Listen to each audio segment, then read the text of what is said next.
Mesdames et messieurs, bonjour, bonsoir. Je suis PF pour LTLT Lakers tout le temps, la chaîne francophone des Lakers. Je reviens après cette victoire de Los Angeles Lakers sur le terrain de Denver, quelque chose qui ne s'était plus produit depuis 2022. Et les Lakers viennent de sortir de là, la tête très haute avec une défense qui a suffoqué l'attaque de Denver.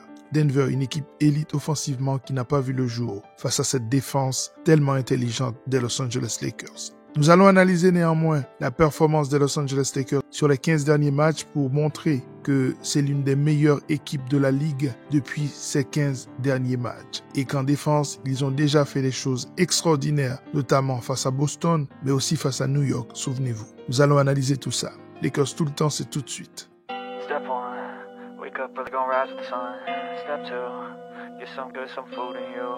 Step 3, think real hard about what you wanna be. Step 4, everybody just do your thing. Wake up, today's gonna be a good day.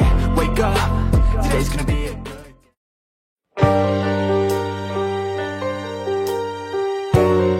Tout le monde est d'accord pour dire que cette équipe des Los Angeles Lakers n'a rien à voir avec celle du début. Beaucoup de joueurs sont partis et d'autres sont arrivés dans ce nouvel effectif. Pour rappel, les Los Angeles Lakers ont fait pas mal de moves qui ont permis de renouveler cet effectif. Le premier étant l'arrivée de Dorian Finney-Smith en échange de D'Angelo Russell. Il faut savoir que Shake Milton était inclus également dans ce trade et que les Lakers ont perdu du même coup Maxwell Lewis qui est parti du côté des Brooklyn Nets. Ça, c'était le premier move des Los Angeles Lakers.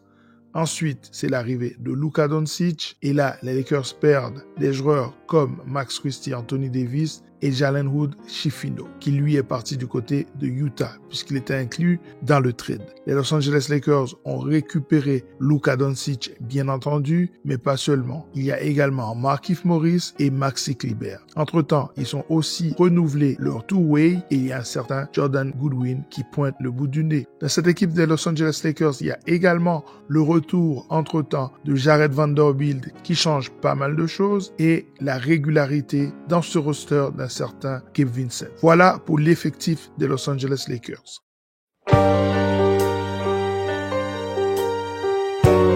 C'est une équipe qui, sur l'ensemble de la saison, possède un net rating de 1,2. Autrement dit, c'est la différence entre l'attaque et la défense. Ce qui n'est pas mal, être 12e de la NBA, vu comment cette équipe a commencé, ce n'est absolument pas mal. D'ailleurs, on voit dans ce classement, ils sont à peine dépassés par les Milwaukee Bucks et ils sont devant une équipe comme les Warriors, par exemple. Cependant, ils sont loin derrière des équipes comme OKC, Cleveland, Boston ou encore Memphis et même Denver.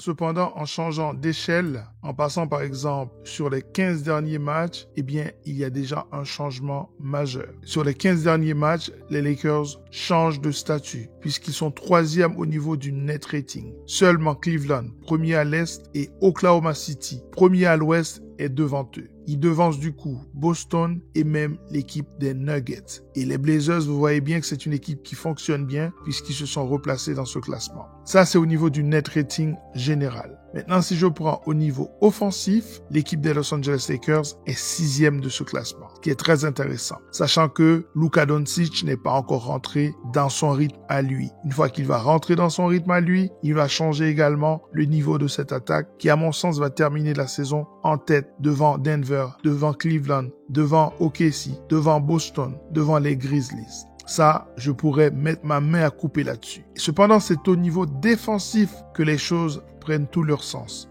puisque les Los Angeles Lakers, sur les 15 derniers matchs, sont numéro 1 de toute la NBA au niveau du defensive rating. Et ça, c'est impressionnant. Et quelque part, ce n'est pas si surprenant que ça, puisque cette équipe a quand même dominé Boston en défense. J'avais fait une émission là-dessus. Une domination absolue au niveau de la manière de rendre les joueurs de Boston absolument inutiles. Ensuite, cette équipe a fait la même chose sur le terrain de New York, où Karl Anthony Towns a eu le même traitement qu'a eu le Joker hier soir. Bref, les Los Angeles Lakers savent défendre. Et pour rappel, le match à New York, c'était sans Anthony Davis, puisqu'il était blessé. Et surtout, c'était avant le trade. Rappelez-vous, le trade a eu lieu justement après ce match à New York. Donc, cette équipe des Los Angeles Lakers est prête pour aller en playoff. L'information, en tout cas, l'impression selon laquelle, après Anthony Davis, il n'y a plus de vie défensive aux Lakers,